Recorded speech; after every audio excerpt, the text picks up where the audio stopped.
ধন্যবাদ। বাংলাদেশ সরকারি কর্মচারী কল্যাণ ফেডারেশন কর্তৃক আয়োজিত আজকের এই গুরুত্বপূর্ণ আলোচনা সভা এবং সংবাদ সম্মেলনের সম্মানিত সভাপতি সহ বাংলাদেশ সরকারি কর্মচারী ঐক্য পরিষদের সম্মানিত সভাপতি ওয়ারেস ভাই, ভাই সহ আজকে যারা উপস্থিত আছেন এবং যারা আজকে সারা বাংলাদেশের প্রত্যাশিত পে স্কেলের লক্ষ লক্ষ ভাই বোনদের সালাম জানাচ্ছি। আসসালামু আলাইকুম। আমরা আসলে অত্যন্ত আনন্দের সাথে জানাচ্ছি যে সুদীর্ঘ 11 বছর পরে দীর্ঘদিনের অধিকার আদায়ের লড়াইয়ের সংগ্রামের দীর্ঘপথ পাড়ি দিয়ে আমাদের বর্তমান গণতান্ত্রিক সরকার, আপনারা বিগত সময়ে যে আন্দোলন সংগ্রাম করেছেন তন্মধ্যে সবচেয়ে গুরুত্বপূর্ণ এবং আলোচিত আন্দোলন ছিল ইন্টারিম সরকারের আমলে। সেই সময়ে আপনারা সাউন্ড গ্রেনেডের সামনে জীবন বিপন্ন করে ঝাঁপিয়ে পড়েছিলেন। অসংখ্য ভাই বোনরা আপনারা রক্ত ঝরিয়েছিলেন।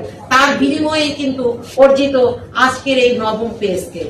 আমি লক্ষ লক্ষ শিক্ষক, কর্মকর্তা, কর্মচারী ভাই বোনদের পক্ষ থেকে বর্তমান গণতান্ত্রিক সরকার জনাব তারেক রহমানের প্রতি অশেষ কৃতজ্ঞতা এবং ধন্যবাদ জ্ঞাপন করছি। কিন্তু অত্যন্ত হতাশার এবং বেদনার বিষয় হচ্ছে যখন এই পে স্কেল বাস্তবায়ন ঘোষণার সাথে সাথে ধাপে ধাপে শব্দটি যুক্ত হলো। ধাপে ধাপে শব্দটি যুক্ত হওয়ার সাথে সাথেই আমাদের হৃদয়ের রক্তক্ষরণ শুরু হলো। কারণ আমরা জানি আমাদের এক ধাপ বেতন বৃদ্ধি হলে 10 ধাপ দ্রব্যমূল্যের দাম বৃদ্ধি পাবে। এই এক ধাপের চাহিদা আমরা যখন পূরণ করতে যাব তখন 10 ধাপের যে দ্রব্যমূল্যের নিয়ন্ত্রণ আমাদের নাগালের বাইরে থাকবে। এই যে বাজারের যে সিন্ডিকেটের যে বিষয়টি, যতই বলা হোক এটিকে লাগাম টানা হবে, আসলে লাগাম টানা হচ্ছে না।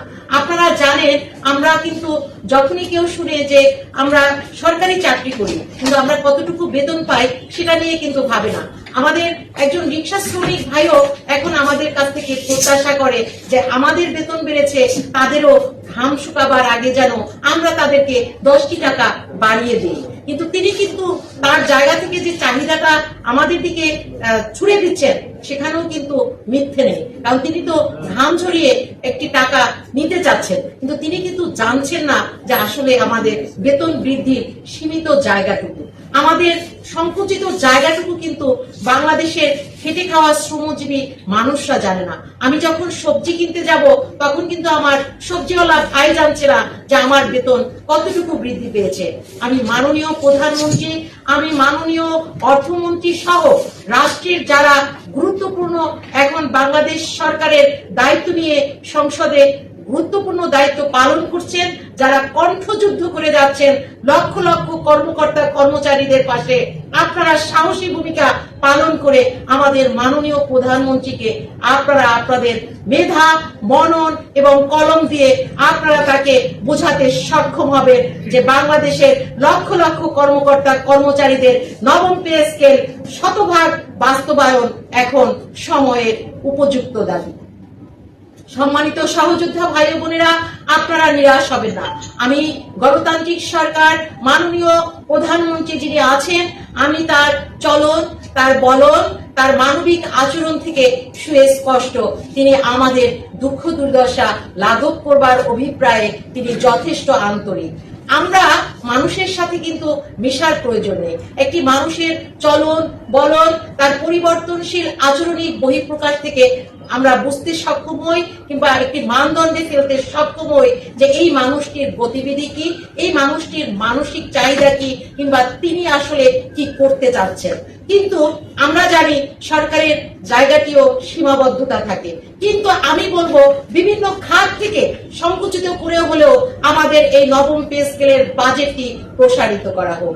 যদি এই জায়গাটি প্রসারিত করা যায় এবং সুবিন্যস্ত করা যায়, আমি মনে করি লক্ষ লক্ষ কর্মকর্তা কর্মচারী কিন্তু এই রাষ্ট্রকে সুশৃঙ্খল, সুসংগঠিত এবং সুবিন্যস্ত ভাবে চলবার জন্য নিরলস ভাবে কাজ করে যাচ্ছে। কিন্তু অত্যন্ত পরিতাপের বিষয়, আমরা সরকারি কর্মকর্তা কর্মচারীরা একটি সরকারি নিয়ম নীতিতে আটকে থাকার বেড়াজালে আমাদের পেটের ক্ষুধাটাও কিন্তু নিয়ম নীতিতে আটকে আছে। আমাদের আত্মসম্মানের জায়গাটুকুও যেন নিয়মের সেই বিধিবিধানে আটকে আছে। আমাদের সন্তানদের আকুতি বুঝবার জায়গাটিও যেন রাষ্ট্রযন্ত্রের কাছে আটকে আছে। আমরা আসলে এ থেকে মুক্তি চাই। আমরা মাননীয় প্রধানমন্ত্রীর কাছে বলবো, আপনি আপনার মানবিক জায়গা থেকে আমাদের 11 বছরের চাওয়াটিকে আপনি প্রশমিত করবেন। আপনি আপনার হৃদয় দিয়ে অনুভব করবেন যে আসলে এই যে নবম পে স্কেলের দাবিতে লক্ষ লক্ষ কর্মকর্তা কর্মচারী যে দিনের পর দিন যুদ্ধ করে যাচ্ছে, এর যৌক্তিকতা কি। আমি এখানে সুস্পষ্টভাবে বলতে চাই, আপনারা দেখেছেন বিভিন্ন এনজিও, বিভিন্ন ধরনের সুশীলরা আমাদের এই নবম পে স্কেল নিয়ে বিতর্ক সৃষ্টি করতে চেয়েছিলেন, রাষ্ট্রের মাননীয় প্রধানমন্ত্রীর কাছে ভালো হতে চেয়েছিলেন, কিন্তু মাননীয় প্রধানমন্ত্রী কিন্তু সেই জায়গাটিকে কর্ণপাত করেননি, আমলে নেননি, বরং আমাদের দুঃখ দুর্দশা অনুভব করে তিনি কিন্তু সকল কথাকে মারিয়ে তিনি কিন্তু নবম পে স্কেল 20 দর্পে ঘোষণা করেছেন। আমি অত্যন্ত ইতিবাচক ভাবে দেখছি। আমি হতাশার বিরাজালে নিমজ্জিত হতে চাই না, আমি আশার স্বপ্ন জাল বুনন করতে চাই। আমি এখনো আশার স্বপ্ন জাল বুনন করছি, যে ধাপে ধাপে নয়, যদি আমরা সমুচ্চরিত কণ্ঠে আমরা আমাদের ক্ষুধার জায়গাটিকে আমরা যদি রাষ্ট্রের সর্বোচ্চ জায়গায় সমুচ্চারিত শব্দে আওয়াজ তুলতে পারি, অবশ্যই মাননীয় প্রধানমন্ত্রী আমাদের জায়গাটি বিবেচনা করবেন। এবং আমরা চাই সুশৃঙ্খল ভাবে আমাদের এই মনের আকুতিগুলো, চাওয়াগুলো আপনারা আপনাদের সামাজিক যোগাযোগ মাধ্যম, আপনারা আপনাদের টাইম লাইন, আপনারা আপনাদের বিভিন্ন জায়গা থেকে যার যার অবস্থান থেকে তুলে ধরুন। তবেই আমরা শতভাগ নবম পে স্কেল বাস্তবায়নের পথকে সম্মুখ সারিতে থেকে উন্মুক্ত করার সাহস এবং শক্তি পাব। আমরা ইনশাআল্লাহ আধার কেটে ভোরের সূর্যের আলো দেখব। আজকের আলোচনা সভা ও সংবাদ সম্মেলনের সম্মানিত সভাপতি, উপস্থিত আছেন আজকের প্রধান আলোচক আমাদের মুখ্য সমন্বয়ক জনাব মোহাম্মদ ফরেস আলী, আলোচক হিসেবে আছেন জনাব খায়ের আহমেদ মজুমদার, শিক্ষক সমাজের প্রতিনিধি জনাব খায়রুন নাহার লিপি আপা সহ বাংলাদেশের বিভিন্ন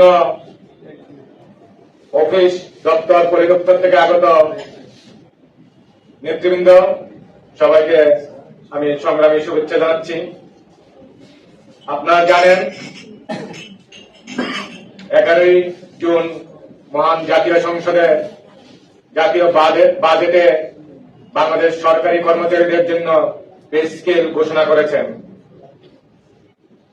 আমাদের দীর্ঘ সংগ্রাম, দীর্ঘ আন্দোলন, আমাদের মাননীয় প্রধানমন্ত্রী তারেক রহমান সেই বিষয়টি অনুধাবন করেছেন এবং সেই প্রেক্ষিতেই জাতীয় সংসদে জাতীয় বেতন স্কেল সম্পর্কে ঘোষণা হয়েছে। কিন্তু আশা আমাদের নিরাশ করেছে, যেহেতু এখানে ধাপে ধাপে কথা বলা হয়েছে। আমরা আমাদের এই জাতীয় বেতন স্কেল আমরা প্রতি 5 বছর পর পরই আমরা পাওয়ার অধিকার রাখি। আমরা চাকরিজীবী হিসেবে এটা আমাদের অধিকার। আজ 11 বছর পর সেই বেতন স্কেল ঘোষণা হওয়ার পরও সেটা ধাপে ধাপে বাস্তবায়ন করবে বলে সরকার ঘোষণা দিয়েছে, এখানে আমরা ব্যথিত হয়েছি।